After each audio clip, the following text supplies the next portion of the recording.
Un, deux, un, deux. Ouais, Fred, il y a toujours un problème avec ma voix là, hein. Bon, c'est pas grave, on va le faire comme ça. Il y a fort longtemps, sur une petite île perdue au beau milieu du lac d'Annecy, vivait un peuple heureux. Ils avaient un accès illimité à la culture, au cinéma, et ils aimaient par-dessus tout projeter des dessins animés sur l'écran géant du parvis. Et c'était là la raison de leur bonheur. Mais un jour, le démon des ténèbres obscures envahit le village et s'en prit à ce que le peuple avait de plus cher. Pas leur famille, pas leurs amis, mais leurs images.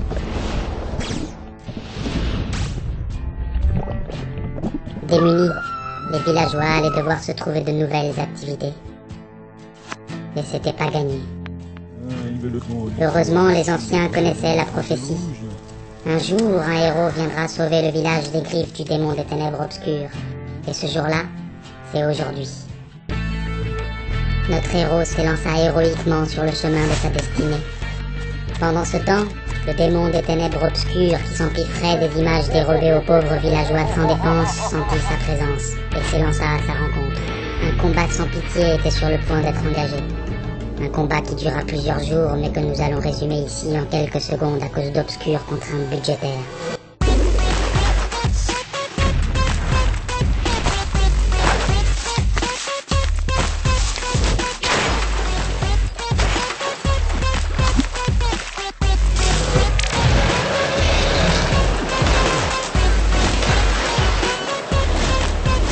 Les adversaires étaient de niveau égal. Pourtant, on connaît tous l'issue de ce combat. Le gentil gagne toujours à la fin. Un coup de poing full manchette a eu raison du démon des ténèbres obscures. Et c'est ainsi que les images furent libérées et que la vie des villageois a pu reprendre son cours normal. De nombreuses années plus tard, le souvenir de la victoire est resté vif dans les mémoires. Et désormais, une fois par an, des milliers de personnes viennent du monde entier pour célébrer le triomphe des images sur le démon des ténèbres obscures.